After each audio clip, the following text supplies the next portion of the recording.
Joost Bakker has been on the show plenty of times.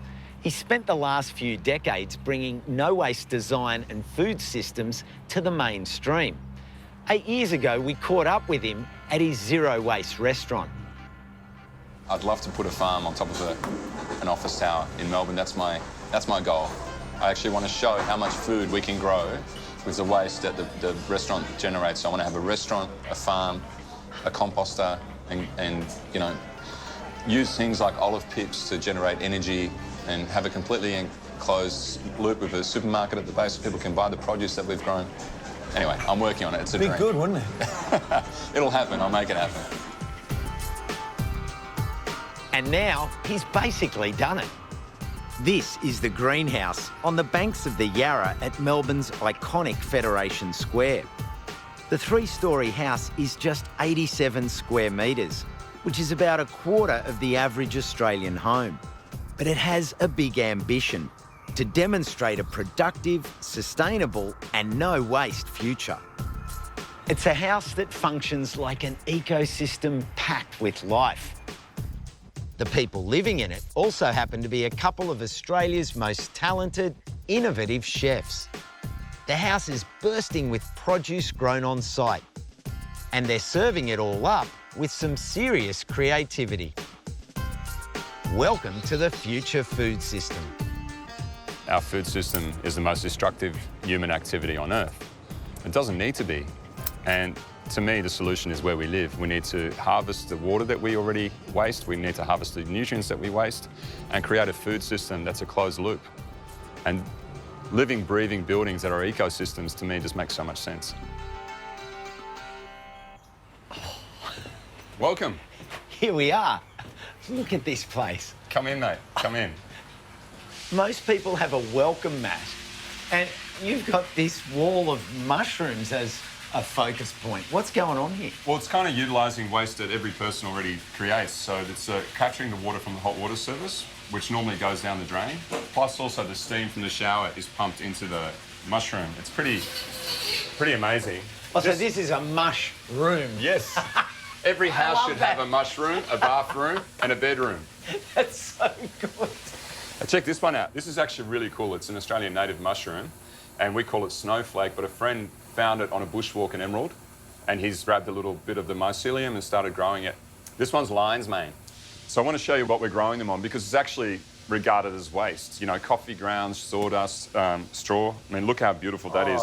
But it basically just transforms sawdust into this incredible material that we then embed into the soil. When I design zero-waste systems, I always start at the end and then work my way back to the beginning.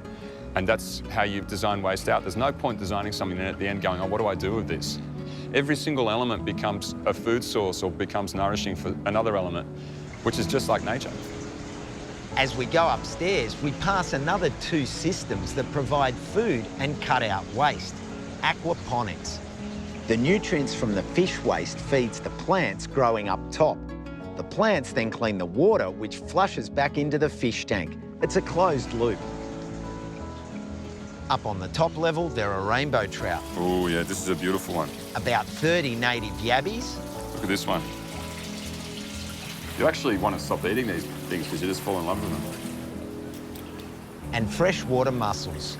There's apparently over 40 varieties of native Australian freshwater mussels, and they can live up to 80 years. And an adult will filter about 250 litres of water a day. Down on the ground level, where it's a little warmer, is a tank of barramundi.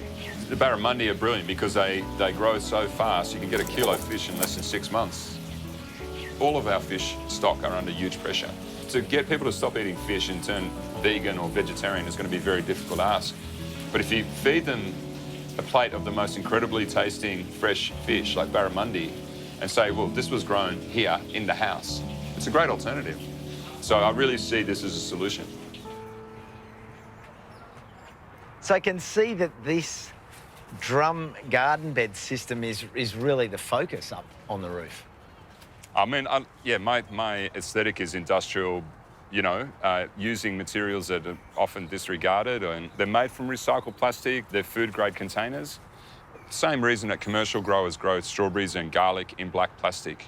to heat the soil. The soil gets warmer at the start of the day and stays warm longer. And they're the perfect wicking bed, so you don't lose any nutrients, you don't lose any water. They're the ultimate zero-waste system. Whatever you water gets stored and held in there. You get a downpour, you don't lose any water. You get a downpour, you don't lose any nutrients. All this amazing produce is harvested by Joe Barrett and Matt Stone. They're living in their house and eating only what they grow. They're even harvesting enough to be able to share it with small groups of diners. What have you found surprising about living here and cooking and eating only what you grow? I thought it was going to be quite a lot more demanding, but it's actually a lot easier than going to the supermarket and trying to decide what to cook for tea. We just go out the back and then the garden's actually guiding what we're cooking. Because it tastes so good, because we're just picking it from the garden, we actually don't have to do too much to it.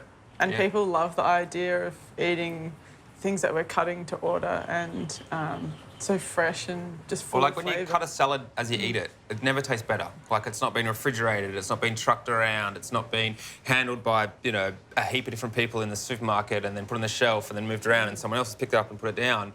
You pick and eat. And that's how, like, all animals in the wild eat. They don't eat the dead stuff on the ground, they eat from a live tree or a branch or a berry. So we're kind of mimicking that, and it makes our job really simple because it's really delicious. So what sort of other ingredients have challenged you? We've been growing crickets that are eating all of our vegetable scraps. They're a really important food source globally around the world. In Australia, we don't really look at it as something that is a common food, but we've made it into a kind of a common food. So we've made a cricket bowl, which is pretty fun. Surprisingly, crickets are delicious. But we've made it with sprouted chickpeas that we've grown in the garden, dried and sprouted, so they're really nutrient-dense and really yummy. Herbs and veggies from the garden and about 10% cricket through the mix and fried it, so it's... Great protein source. Yeah, and it's not serving it for shock value, it's serving it for nutrient and flavour value. So falafel is something that is quite common and we eat a lot. So by sort of putting an ingredient that's kind of exotic to us here in Australia into something that's familiar, it breaks down those barriers and makes it much more desirable for people to get into.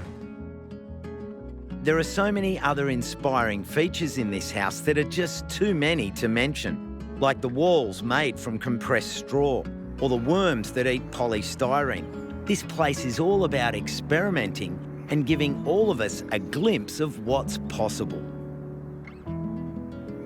This is not a compromise. This is a much far superior way to live.